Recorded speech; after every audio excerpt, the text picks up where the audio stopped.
the end of the road. Perhaps the expression harkens back long before the days of the automobile to an era where roads were made not of concrete and asphalt, but of wood and steel. An era where modern technology was in its infancy and where the world could look 100 years into the future and await eagerly what it saw ahead.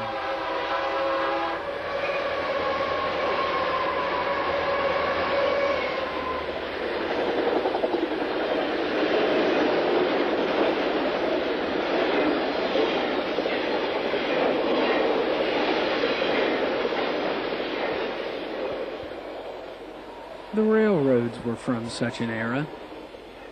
Metal monsters once powered by coal and steam, now driven by diesel and electricity, helped bring humanity out of the technologically primitive into the technologically advanced era.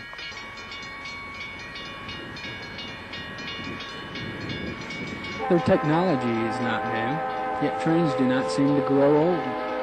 They remain a constant source of fascination for many, luring spectators away from their ordinary routine and pulling them beside a stretch of railroad tracks just to see and hear the engines rumbling along with their freight close behind.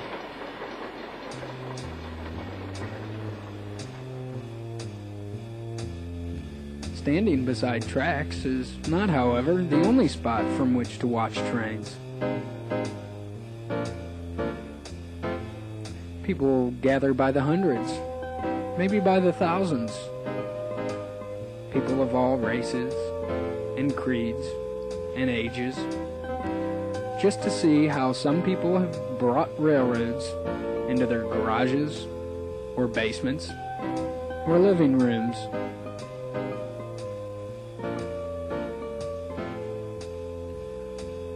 The model railroads have become the opiate of those masses who had aspired to run a real railroad, but who just didn't quite make the grade.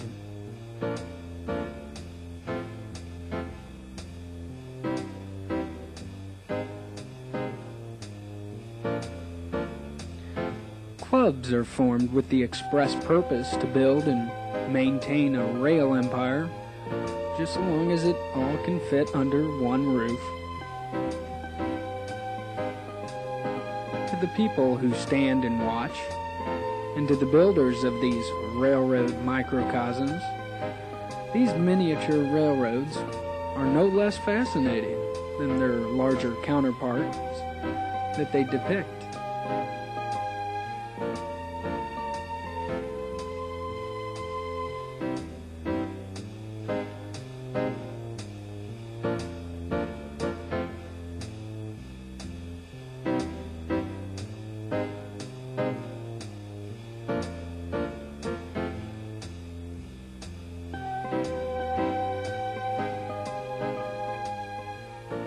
It would not be going too far to suggest that these displays are in essence works of art, painstakingly constructed and handcrafted. They represent an America that seems familiar to us, but remains a world distant from us, lying somewhere in our past or ahead in our future, or wavering on the thin line between reality and myth.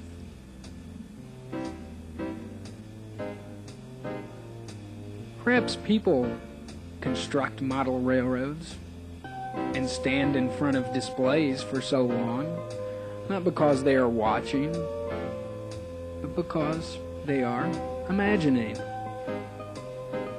Imagining what it would be like to live in a world like the one in the display, and wondering if the world of everyday life will ever be as sane or serene.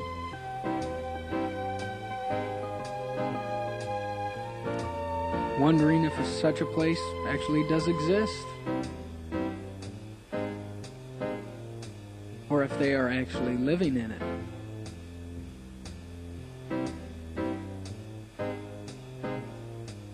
So why must railroads be a part of it? That scene carved out on a table that may or may not exist in reality? Why not just have automobiles or airplanes? Perhaps it's the massive size of locomotives and that awesome power capable of pulling 100 cars at highway speeds across America.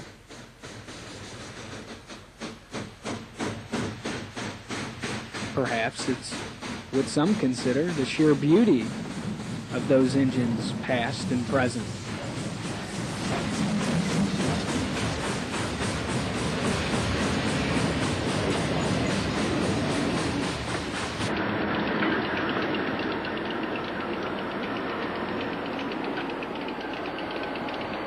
Perhaps it's that yearning to travel to some unknown destination aboard a freight train where half the fun spent would be on the ride alone, and where the destination always seems to be better than the place where we stand right now.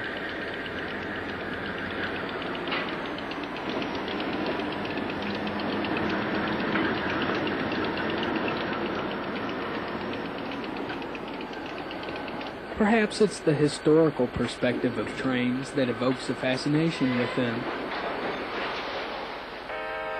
The trains of today often ride upon roadbeds that were carved out 100 years ago, when America was just beginning to realize its potential. Perhaps trains do encapsulate what America is and will be.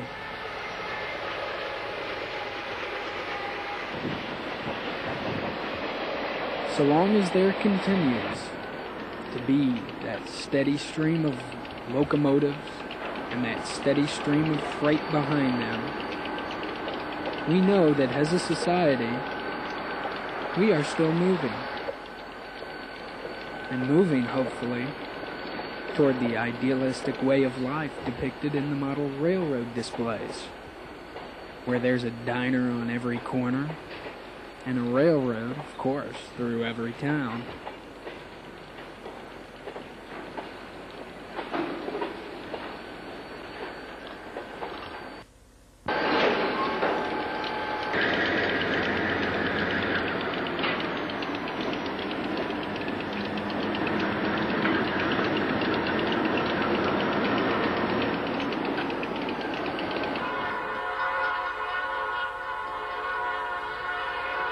Watching trains is much like a security blanket. You need to be reassured that all is well and will continue to be. Standing beside the tracks and waving to the engineer and thanking him for passing by reinforces our hope that America is still up and running and as healthy as ever.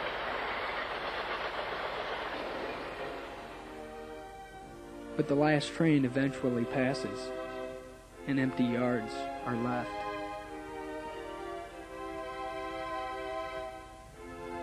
What comes to mind then are those tracks which approach the sunset years, where the trains run less and less, and the top of the rails become coated with rust. Their best days have passed by, and large sections of the line have been abandoned. This too is America. Something is irretrievably lost when a rail line shuts down for good.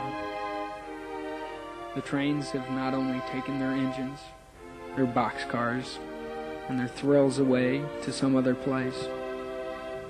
They have taken with them a way of life and another piece of America's soul.